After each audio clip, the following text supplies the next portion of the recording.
السلام علیکم۔ آج ہم بات کریں گے تکبر کے 9 ایپیسوڈ کے بارے میں۔ تو ویڈیو شروع کرنے سے پہلے ہمارے چینل کو سبسکرائب کر لیجئے اگر ابھی تک آپ نے نہیں کیا، تاکہ ہماری ہر نیو ویڈیو آپ تک پہنچ سکے۔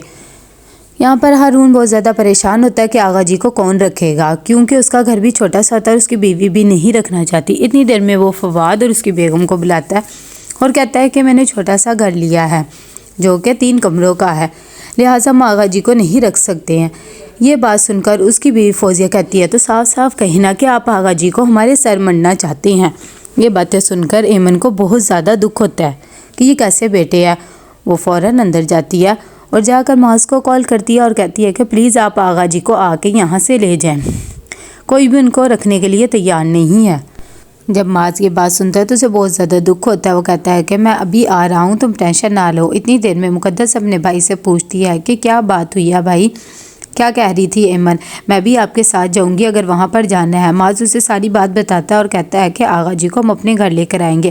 مقدس کہتی ہے کہ ہاں آپ بالکل ٹھیک کہہ رہے ہیں۔ اتنی دیر میں جیسے ہی وہ آغا جی کے گھر پہنچتے ہیں تو معاذ پوچھتا ہے ایمن سے کہ آغا جی کہاں پر ہیں، ہم انہیں لینے آئے ہیں۔ تبھی ایمن بتاتی ہے کہ وہ اپنے کمرے میں ہے، ساتھ ہی کہتی ہے کہ پلیز تم انہیں نہ بتانا کہ میں نے آپ کو ساری بات بتا دی ہے۔ جیسے ہی وہ چلے جاتے ہیں تو اتنی دیر میں عارض آ جاتا ہے۔ وہ آ کر ایمن سے کہتا ہے کہ انہیں تم نے بلایا؟ تو ایمن کہتی ہے کہ میں نے نہیں بلایا ہے، اور ویسے بھی تم اپنے کام سے کام رکھا کرو، آج سب کچھ جو ہو رہا ہے تمہاری وجہ سے ہو رہا ہے۔ یہاں پر آغا جی اپنی پیکنگ کر رہے ہوتے ہیں کہ معاذ وہاں پہ پہنچ جاتا ہے اور کہتا ہے کہ آغا جی آپ کیا کر رہے ہیں؟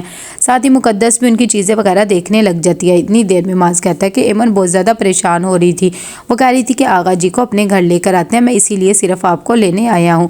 جب آغا جی یہ بات سنتے ہیں تو وہ سمجھ جاتے ہیں اور کہتے ہیں کہ فی الحال تو میں اپنی یہ تھوڑی سی پیکنگ کر رہا ہوں، ابھی نہیں میں جا سکتا، پہلے اپنے بچوں سے تو مشورہ کر لوں۔ یہاں پر جب وہ آ کر اپنے بچوں کو بتاتے ہیں کہ معاذ مجھے لینے آیا ہے، لیکن میں تو ظاہری بات ہے تم لوگوں کے ساتھ ہی رہوں گا، کہ اتنی دیر میں ہارون کہتا ہے یہ تو اچھی بات ہے، سنا معاذ نے اب بہت بڑا گھر لے لیا اور آپ وہاں پر کمفرٹیبل بھی رہیں گے۔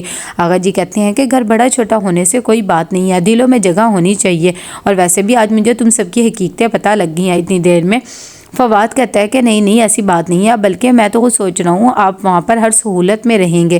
جب وہ چلے جاتے ہیں تو ایمن کہتی ہے کہ مجھے یقین ہی نہیں آ رہا آپ لوگ اتنا زیادہ بدل گئے ہیں، ساتھ ہی اسے بہت زیادہ دکھ بھی ہو رہا ہوتا ہے۔ یہاں پر جیسے ہی آغا جی معاذ کے گھر پہنچتے ہیں تو وہ بہت زیادہ خوش ہوتا ہے اور کہتا ہے کہ آغا جی یہ سب کچھ صرف آپ کی وجہ سے ہی ہے اور ہم تو آپ کے لیے ہی جی رہے ہیں۔ اتنی دیر میں مقدس بھی کہتی ہے کہ آپ کو پریشان ہونے کی ضرورت نہیں ہے، اب سے آپ نے ہمارے ساتھ ہی رہنا ہے۔ آغا جی جب یہ باتیں سنتے ہیں تو بیچارے بہت زیادہ دکھی ہو جاتے ہیں اور وہاں پر رونے لگ جاتے ہیں اور کہتے ہیں کہ میری اولاد نے کس طرح کا سلوک میرے ساتھ کیا ہے۔ تبھی معاذ اور مقدس ان کا حوصلہ بڑھاتے ہیں اور کہتے ہیں کہ آپ کو پریشان ہونے کی ضرورت نہیں ہے۔ یہاں پر بہت زیادہ پریشان ہوتی ہے ہارون کی بیوی اور آ کر کہتی ہے کہ یہ کیسے کیسے ہمیں حالات دیکھنے پڑے، اتنے چھوٹے سے ڈبے میں ہمیں رہنا پڑ رہا ہے۔ تبھی ہارون کہتا ہے یہ سب کچھ تمہارے بیٹے کی وجہ سے ہی ہو رہا ہے اور اب تم ہمیں کیسے بلیم دے سکتی ہو۔ اتنی دیر میں وہاں پر ایمن آتی ہے اور کہتی ہے کہ میری جاب لگ گئی ہے، میں بہت زیادہ خوش ہوں۔ ساتھ ہی وہ اپنے گھر والوں کو اپنا فیصلہ سناتی ہے کہ اگر میں شادی کروں گی تو صرف اور صرف ماں سے ہی کروں گی اور کسی سے نہیں۔ یہ بات سن کر عارض کو بھی غصہ سا آ جاتا ہے اور کہتا ہے کہ جو ہمارے ٹکڑوں پہ پلا ہے ہم اسی سے اپنی بہن کی شادی کر لیں۔ اتنی دیر میں وہاں پر ہارون بولنے لگ جاتا ہے کہ وہ تو بہت ہی اچھی حالت میں ہو گیا اور یہ سب کچھ تمہاری وجہ سے ہوا ہے اور میرے خیال سے یہ رشتہ کرنا ہی بہتر ہے۔ یہ سب باتیں کر کے پہنچ جاتا ہے ہارون معاذ کے گھر اور آغا جی سے کہتا ہے کہ میں آپ سے ملنے آیا ہوں، ساتھ ہی میں کہنے آیا ہوں ایمن کا رشتہ ہم معاذ سے کر دیتے ہیں۔ آغا جی کہتے ہیں کہ یہ خیال تمہیں کچھ زیادہ جلدی نہیں آ گیا، پہلے تمہیں نہیں پتا تھا؟ یہ سب باتیں مقدس بھی سن لیتی، بہت زیادہ خوش ہوتی ہے۔ جیسے ہی شام کو معاذ آتا ہے تو وہ اسے بتاتے ہیں تو معاذ کہتا ہے کہ جو کچھ بھی انہوں نے میرے ساتھ کیا میں سب کچھ بھول گیا ہوں، مجھے تو آپ کی محبت اور ایمن کے نایتیں یاد ہیں۔ اتنی بات پر مقدس بھی اپنے بھائی کو چھیڑنے لگ جاتی ہے اور کہتی ہے کہ میرے خیال سے ہمیں آج ہی رشتہ لے کر جانا چاہیے، بھائی سے بھی انتظار نہیں ہو رہا ہوگا۔ آغا جی بھی ہنسنے لگ جاتے ہیں اور کہتے ہیں کہ ہاں یہ تو بہت ہی اچھی بات ہے، میری پوتی بہت خوش نصیب ہے کہ اسے اتنا اچھا ملا ہے لڑکا۔ اتنی دیر میں آغا جی چلے جاتے ہیں ہارون کے گھر۔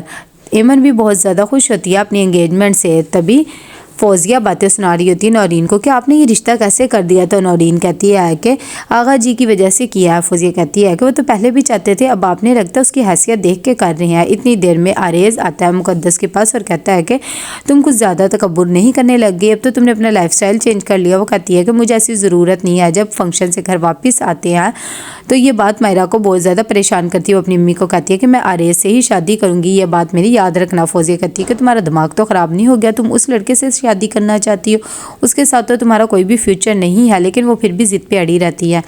دوسری طرف آغا جی چلے جاتے ہیں عابس کے گھر اور جا کر اس کی امی سے کہتے ہیں کہ میں آپ سے ایک ضروری بات کرنا چاہتا ہوں۔ اس کی امی جان جاتی ہے اور کہتی ہے کہ میں ہرگز آپ کی پوتی کو نہیں اپناؤں گی، پہلے بھی وہ شادی کے دن بھاگ گئی تھی اور ہمیں بہت زیادہ باتیں سننی پڑی، پورے خاندان بھر میں رسوا کر دیا۔ جب وہ اٹھ کے چلی جاتی ہے تو آغا جی کہتے ہیں کہ میں تو بہت امید سے آیا تھا لیکن لگتا ہے اب ایسا کچھ نہیں ہوگا، لیکن عابس کہتا ہے کہ آپ فکر نہ کریں، میں منا لوں گا۔ یہاں پر ہارون بہت زیادہ اپنی جاب کی وجہ سے پریشان ہوتا ہے، تبھی ایمن اپنا زیورات لے کر آتی ہے اور کہتی ہے کہ یہ لے لے ڈیڈ اور کوئی بزنس شروع کر لیں۔ اتنی دیر میں وہاں پر باتیں کرتا ہوا عارض بھی آ جاتا اپنے دوستوں سے۔ ہارون کہتا ہے کہ اسے تو ذرا بھی احساس نہیں ہے، ساتھ ہی اسے کہتے ہیں کہ جو گاڑی میں تم گھوم پھر رہے ہو یہ میرے پیسوں کی اور مجھے دو اور خود کماؤ اور جو مرضی لیتے پھرنا۔ تبھی وہ اپنے باپ سے بدتمیزی کرتا ہے تو ہارون اس پہ تھپڑ بھی لگا دیتا ہے۔ تو کیسا لگا آپ کو ایپیسوڈ؟ لائک کمنٹ شیئر کر کے لازمی بتائیے گا۔ اللہ حافظ۔